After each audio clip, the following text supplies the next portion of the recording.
Kisah si keluarga Sweeney Bean ini beneran nyata, geng. Yang mana keluarga itu udah makan lebih dari 1000 korban, 1000 orang udah dimakan.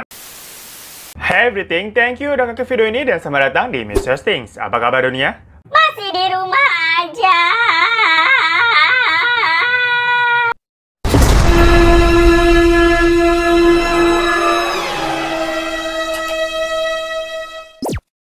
Hai gengs, gimana nih otak kalian? Udah pada ngebul belum? Udah bosen belum lu di rumah aja? Apakah hati ini udah mulai memberontak? Perkara ada jeritan-jeritan gitu, kayak Bosan mau main.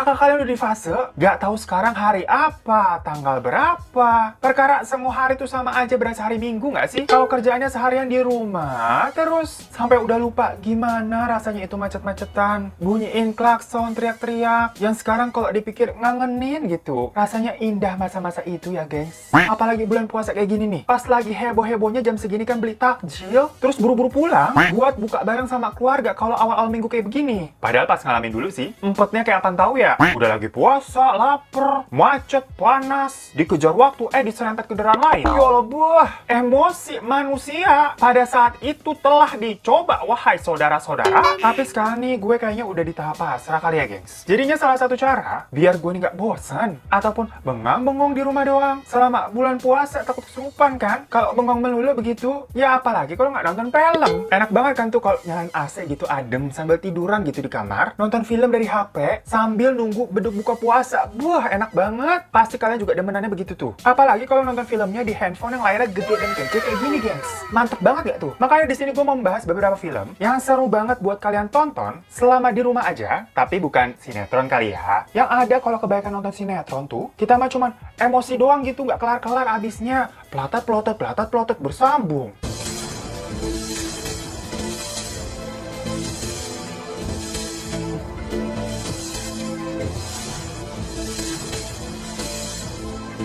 By the way, handphone yang biasa gue pakai buat nonton film dan sehari di daily driver gue itu adalah Vivo Y50. Yang ini, gengs. Nah, ini HP tuh asik banget, gengs. Dengan RAM 8GB, gue bisa nonton dengan lancar sambil balesin chat dan juga ngelakuin kegiatan lainnya tuh sekaligus. Mantap banget deh buat multitasking. Gue juga bisa nyimpen lebih dari 80 film HD+, favorit gue karena ROM-nya aja tuh udah 128GB. Udah gitu, HP ini tuh juga pakai chipset berkelas, yaitu Snapdragon 665 AIE. Jadi kalau lo bete, terus pengen main game dulu juga bisa, gengs. Lancar banget tuh, nggak pakai nge-lag. Lanjut, karena ini Mr. Stings, jadi film-film yang bakal gue bahas di sini, itu genrenya horror thriller, yang tegang-tegang tapi nggak melulu tentang setan-setanan. Dan lebih gilanya lagi, film-film ini tuh ternyata diangkat berdasarkan kisah nyata, gengs. Jadi sebenarnya ini sih kita sama aja kayak ngebahas kasus Mr. Stings yang ceritanya itu dijadikan film. Namun sebenarnya pas gue nonton film-film ini tuh, awalnya gue nggak tahu kalau cerita ini tuh based on true story. Dan pas gue tahu akhirnya gue shock banget. Kayak ya kali, serem banget dong kalau ternyata benar kejadian. Film pertama kita akan ngebahas tentang The Strangers. Nah, film ini itu diangkat dari kisah nyata sepasang kekasih yang rumah mereka nih didatengin sama 3 orang asing ini, gengs, yang memakai topeng untuk meneror mereka sepanjang malam. Nah, kalau kita nontonnya di layar gede begini kan enak banget gitu, apalagi warnanya terang banget, jadi puas gitu nontonnya. Buat kalian yang belum tahu nih, gengs, Vivo Y50 itu udah dilengkapi dengan Ultra O screen yang desainnya kekinian banget. Gak heran kalau rasanya tuh nyaman banget nonton di layar 6,53 inch ini. Jadi ini udah besar, full screen, dan ada kamera kecilnya di bagian pojokan atas samping tuh. Jadi nggak ganggu sama sekali pas kita lagi nonton. Lo tuh nggak bakal ke-distract sama posisi kameranya. Soalnya ukurannya ini menurut gue ya, kecil banget lingkarannya dibandingkan dengan handphone lain yang pernah gue lihat sebelumnya. Dan ini resolusi layarnya udah Full HD Plus ya, gengs. Jadi warna dan kejelasan gambar yang ditampilkan tuh udah enak pol buat dilihat. Jadi berasa banget detailnya pas nonton film. Desainnya yang sleek dan simple, pas banget di tangan, nggak bikin pegel gitu kalau megang lama-lama, kayak scroll pakai satu tangan tuh enak. Jadi emang gue secinta itu sama Vivo Y50 ini, soalnya bikin gue betah lama-lama main game dan nonton film selama di rumah aja. Jadi sebenarnya plot dalam film ini tuh cukup simple, nggak neko-neko ya, geng. Adegannya cuman ya tok di dalam satu rumah, yang kejadiannya juga berlangsung hanya satu malam doang. Cerita awalnya ini, ada sepasang kekasih namanya Kristen dan James, yang mana mereka udah lama bareng, dan James ini merasa ingin melanjutkan ke jenjang yang lebih serius lagi begitu. Makanya di hari itu dia nih ngelamar si Kristen. Tapi nggak kayak cerita-cerita biasa yang ceweknya nangis-nangis, terharu, bilang, iya mau bang, nggak begitu. Lantaran dari Jamesnya sendiri malah ditolak sama Kristen dengan alasan Kristen ini belum siap untuk menjalin komitmen. kawin-kawinan. Beda ya sama cewek-cewek plus 62 nih yang pada getol banget minta dikawinin malahan. Jadi di sini ada sebuah plot di mana hubungan antara pasangan itu jadi canggung, bingung, dan gak happy gitu ambience-nya walaupun mereka lagi di rumah aja berdua tuh. Terus tahu-tahu ada suara orang yang mengetuk pintu dan dibukain sama James. Ternyata itu adalah seorang wanita yang nanya, "Is Tamara here?" Maksudnya dia nanya, apakah Tamara ada di sini? Lah mohon maaf nih, dikirakan salah alamat apa bagaimana itu cewek nanyain orang namanya Tamara. Tamara siapa? Kagak ada yang namanya Tamara di mari mbak. Kan begitu dijawab nih sama masnya. Tapi sebenarnya itu udah hal janggal banget sih. Keadaannya tuh udah mulai malam dan si cewek itu juga orang asing yang random banget. Tahu-tahu nanya, bahkan dia nggak tinggal di sekitaran situ. Nah dari sini baru cerita-cerita kampretnya dimulai. Dimana tahu-tahu ada 3 orang absurd ini yang pakai topeng, yang kalau dilihat sih langsung ketebak kalau mereka ini adalah sebuah keluarga yang terdiri dari sosok ayah, ibu, sama anak perempuan yang udah lumayan dewasa. Masing-masing memakai topeng yang beda-beda ya. Yang sebenarnya itu bukan topeng setan juga sih, tapi tetap malesin gitu ngelihatnya. Intinya si 3 orang asing ini akhirnya meneror kedua pasangan itu di dalam rumah, geng. Ya dari sini adegannya udah bikin tegang-tegang semua ya. Jadi selama film ya orang-orangnya cuma mereka-mereka doang, dan di sekitaran rumah si Jamesnya sama Christine aja. Yang bikin film ini tuh sakit jiwa adalah pada akhirnya ini tuh bukan film happy ending, geng. Yang mana tokoh utamanya akhirnya dibunuh sama orang asing itu. Jadi si James sama Christine itu nggak selamat. Dan siapakah sebenarnya ketiga orang asing ini? Ya sesuai judulnya, The Stranger. Jadi ketiga orang asing itu literally orang asing yang kagak ada hubungannya apa-apa dan nggak pernah ketemu sebelumnya sama James ataupun sama Christine. Pokoknya ya random aja gitu orang asing beneran. Yang mana mereka memang psikopat, ngider ke rumah-rumah nih dan ngetokin pintu-pintu di sana. Dan kebetulan aja pada saat itu Jamesnya dibukain pintu. Ya udah rumah itu jadi targetnya. Pokoknya kalian nonton aja film The Strangers, tapi yang versi 2008 ya yang ini ya. Soalnya abis itu ada remake-nya lagi di 2018 judulnya The Stranger Bright Night. Tapi menurut gue yang versi originalnya 2008 ini lebih bagus karena memang yang ini true story. Namun kalau kalian mencari-cari nih makna atau intisari di film ini, ya jangan harap nemu karena memang dari sang penulis menjelaskan bahwa sosok pembunuh di film ini ya bener-bener sosok psikopat aja yang kayak di dunia nyata nih yang bisa random dan nggak butuh alasan khusus untuk ngebunuh orang, ya suka aja. Dan seperti yang tadi gue bilang, ternyata itu adalah kisah nyata dari masa kecil sang sutradara yang di lingkungan rumahnya nih ada psikopat yang suka ngetok-ngetokin rumah orang buat mengetahui itu dalamnya ada orang apa enggak. Kalau rumahnya kosong, rumah itu akan menjadi sasaran objek kejahatannya. Tapi kalau dalam film ini tuh di twist. Kalau kalian lagi di rumah, malah kalian lah yang menjadi objek kejahatannya. Kebayang gak sih lo? Tahu-tahu ada orang asing pakai topeng begitu terus masuk rumah. Amit-amit deh. Nah, next film selanjutnya adalah The Hills Have Eyes. Film ini tuh mengingatkan gue sama tradisi mudik nih yang mau bentar lagi kejadian kan udah bulan puasa nih. Dimana kalau mudik itu kan identik dengan road trip, pakai mobil bawa barang-barang buat pulang kampung. Nah, film ini mungkin bisa membuat kalian tuh jadi parno buat melakukan perjalanan pakai mobil gitu jauh-jauh melewati daerah-daerah yang sepi. Dalam film ini diceritakan ada sekeluarga besar yang melakukan perjalanan untuk merayakan ulang tahun si ibu sama bapaknya nih pakai mobil karavan. Pokoknya di situ ada si bapak, anaknya ada 3, menantu, cucunya, sampai binatang peliharaannya juga dibawa semua deh tuh, persis banget kalau kayak lagi mudik. Pokoknya di tengah perjalanannya mereka mengisi bensin di sebuah pom bensin tua yang nggak ada orangnya.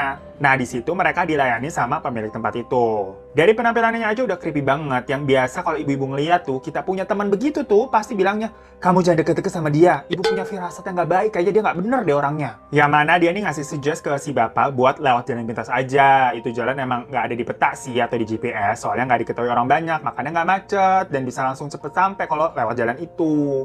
Padahal kan dari penampilannya aja udah nggak terpercaya ya, gengs. Tapi yang namanya juga film, ya diikutin lah itu saran sesatnya. Lewatlah mereka ke jalur yang dibilangin sama orang tadi. Tempatnya ya di gurun begitu, di tengah jalan, terus tahu-tahu mobil mereka kayak kena sesuatu dan bannya meletus. Dari sinilah cerita yang bikin malas alias gregetan yang dimulai. Pastilah ya udah jelas mereka nih terkena jebakan dari seseorang yang membuat situasi mereka nih berada di sebuah tempat yang gak ada siapa-siapa. Jauh banget dari jalan utama dan ban mobilnya rusak. Singkatnya, kenapa tempat atau jalan tersebut nggak ada di peta ataupun GPS? Bukan karena itu adalah jalan cepat ya, jalan pintas yang bisa bikin cepet, tapi karena ternyata lokasi itu dulunya adalah area bekas pertambangan yang pernah menjadi tempat dilakukannya uji coba nuklir. Dan para pekerja tambang di sana, di situ tuh diisolasi karena terkena radiasi nuklir dan menjadi semacam monster gitu atau kayak rusak gitulah, gengs. Akibatnya, orang-orang yang terkena radiasi nuklir ini memakan apapun yang bisa mereka makan termasuk daging manusia. Ya jadilah ini film kayak Rumah Dara. Dari niatnya ini keluarga mau seneng-seneng liburan, kok malah jadi kejar-kejaran perkara mau dijadiin makanan. Nah, yang lebih gilanya lagi, ternyata itu terinspirasi dari kisah nyata, gengs. Jadi beneran ada nih keluarga yang suka makanin daging orang yang nggak sengaja lewat ataupun salah jalan ke wilayah mereka. Dan cerita ini tuh sudah melegenda, namanya Sawney Bean. Jadi gini, film The Hills Have Eyes yang versi 2006, yang tadi gue ceritain, itu adalah versi remake dari film originalnya, yang udah jadul banget tahun 1977 lah, belum lahir kita. Gambarnya juga mungkin lebih bagus kalau direkam pakai handphone Vivo. Jadi itu film udah lama banget lah. Nah, tapi kalau dalam versi aslinya yang 1977 itu, ceritanya beneran sama persis kayak kejadian nyata, yang mana ada keluarga pemakan daging orang nih, yang suka jebak mangsa-mangsanya. Nah, tapi versi yang 2006 yang udah di remake, itu diubah sedikit dijadiin kayak cerita orang-orangnya itu terkena radiasi nuklir, makanya bisa sampai doyan daging orang. Anyway, tapi gimana pun juga, kisah si keluarga Sawney Bean ini beneran nyata, geng. Yang mana keluarga itu udah makan lebih dari 1000 korban, 1000 orang udah dimakan. Dan gak sampai situ kegilaannya, gengs. Di ceritanya nih, kejadian nyatanya, bapak ibunya tuh sampai punya 14 anak. Dan semua anak-anaknya itu kawin silang, alias incest, yang mana akhirnya semua keturunannya itu ya sedarah semua. Dan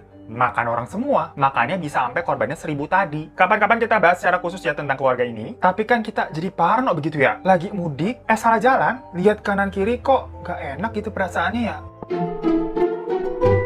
Gila ya, selama tadi gue ngoceh-ngoceh dan muterin filmnya, handphone baterai ini tuh masih awet banget, gengs. Ya gimana enggak, soalnya kapasitasnya tuh 5000 mAh baterainya, gengs. Gokil nggak tuh? Dan ini juga udah pakai USB Type-C ya, untuk ngecharge-nya. Ini tuh dewa banget, buat gue yang suka sebel gitu kalau handphone baterainya boros, dan bolak-balik harus ngecharge mulu. Jadinya kan kemana-mana harus bawa power bank gitu kan ribet. Tapi Vivo Y50 ini bisa seharian buat dipakai aktivitas sehari-hari, gengs. Awet-awet aja baterainya. Dan kalau kalian penasaran sama kameranya, ini tuh di kamera depannya resolusinya udah 16 megapiksel. Bagus banget hasilnya buat foto-foto selfie. Mulus banget hasilnya. Dan kalau masalah kamera belakangnya tuh agak riak ya, soalnya ada 4 biji, gengs, yang dilengkapi dengan AI quad kamera. Jadi kurang lengkap apa tuh? Kalau kalian mau foto-foto, hasilnya lihat aja nih sendiri. Jadi ini kameranya bentuknya berjejer gini, keren banget ya modelnya buat dilihat. Nah, untuk bagian belakangnya ini, Vivo Y50 yang punya gue itu warnanya hitam mengkilat-mengkilat gimana gitu. Kalau di kardusnya sih sebutannya Starry Black. Jadi mungkin kayak semacam pancaran sinar bintang di tengah malam kali ya.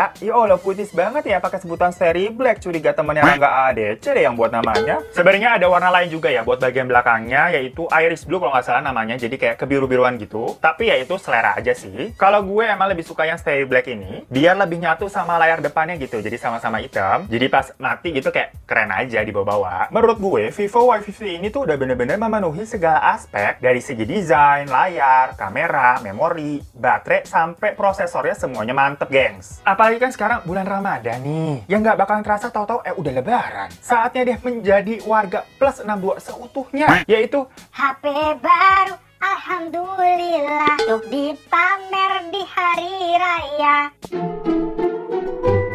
Selanjutnya kita ke film ini, gengs. Nah, di film ini tuh memang lebih ke nuansa horor, tapi nggak sepenuhnya horor. Jadi lebih kayak ke psychological thriller lah. Ya gitu kali ya nyebutnya ya. Jadi lumayan bikin mikir, gengs. Soalnya cerita hantu di sini tuh ternyata cerita ini dimulai dari ada keluarga nih, si ibu, bapak, dan satu anak kecil. Anaknya tuh laki-laki, yang memutuskan untuk pindah ke tempat yang lebih tenang kayak di pinggiran kota yang masih sepi gitu deh lingkungannya. Soalnya mereka tuh sebenarnya punya 2 orang anak nih, dan anak yang kedua itu meninggal, gengs. Jadi ibunya ini agak sedikit stres, makanya perlu menenangkan diri. Jadilah mereka pindah dan tinggal ke sebuah rumah tua yang sudah lama tidak dihuni, khas film horor-horor lah. Yang kita nih pas nonton pasti mikir, lah apa iya ada orang yang beneran mau tinggal di rumah begitu? Gede sih, bagus sih, tapi ya udah ketahuan banget angkernya. Ya bener aja, di rumah tersebut si ibu ini tuh sering merasa diganggu dengan hal-hal yang nggak bisa dijelaskan. Kayak pintu ketutup sendiri, atau ada benda-benda yang bergerak, sampai penampakan anak kecil yang lari-lari di sekitaran rumah sambil ketawa-ketawa. Males banget kan? Awalnya dikira sama bapaknya nih, si ibu nih halu aja, soalnya kan emang kondisinya lagi stres perkara kehilangan anak keduanya itu. Tapi si ibu ini yakin kalau emang ada sesuatu di rumah itu. Nah kita sebagai penonton pasti gemes ya, kayak ya pastilah orang bentukan rumahnya aja begitu, gimana kagak ada sesuatu? Mana habis pindah nggak di ngajiin dulu kan, ngundang-ngundang ibu pengajian tuh biar nggak digangguin. Sampai pada saat si ibunya nih menemukan ada sebuah ruangan rahasia dan di dalamnya itu ada kayak pintu yang kondisinya terkunci. Digebrak-gebrak kagak bisa dan dia juga nggak tahu kuncinya ada di mana. Ternyata pokoknya dia nih akhirnya mendapati fakta bahwa rumah tersebut tuh dulunya adalah milik seorang hakim yang mempunyai seorang anak perempuan. Yang mana anak perempuannya itu sering menghantui si ibu di rumah itu. Cerita singkatnya, ternyata pintu rahasia tersebut adalah sebuah ruangan di mana si hakim tadi tuh membunuh dan menyimpan menyimpan mayat anak perempuannya, gengs. Jadi di ceritanya tuh anak perempuannya tuh terlahir cacat gitu mukanya. Makanya si anak itu tuh dibunuh sama bapaknya sendiri, yang seorang hakim itu pakai palu jebret-jebret gitu, dan mayatnya dikunci di dalam ruangan itu. Plot twistnya di film ini adalah ceritakan di awal tadi katanya anak kedua dari ibunya itu kan meninggal, makanya ibunya itu stres dan sekeluarga pindah kan. Ternyata penyebab kematian dari anaknya itu karena nggak sengaja dibunuh sama ibunya sendiri itu, gengs. Soalnya kan ibunya memang mempunyai semacam gangguan mental, yang mana secara nggak sadar dia nih ngebekep anaknya sendiri. Mind blowing nggak tuh? Ya sebenarnya tapi eksekusi untuk film ini itu nggak serem-serem banget. Ya minimal ada jumpscare-nya sih ada, atau hantu-hantunya ada tapi hantunya juga nggak serem. Cuman ya plot twist-nya tadi lumayan nggak ketebak. Kayak bikin gila ternyata begitu. Tapi yang bikin gilanya lagi beneran adalah ternyata masalah si hakim yang punya anak cacat itu dan ngurung di ruangan hingga akhirnya dibunuh pakai palu itu kejadian beneran, geng. Jadi rumah itu beneran ada. Beneran ada si bapak hakim ini yang dulu membunuh anaknya dan nyimpen di rumahnya, di ruangan rahasia itu, karena dia merasa itu adalah aib. Soalnya kan dia tuh seorang hakim. Dan beneran juga mayatnya disembunyiin di ruangan itu.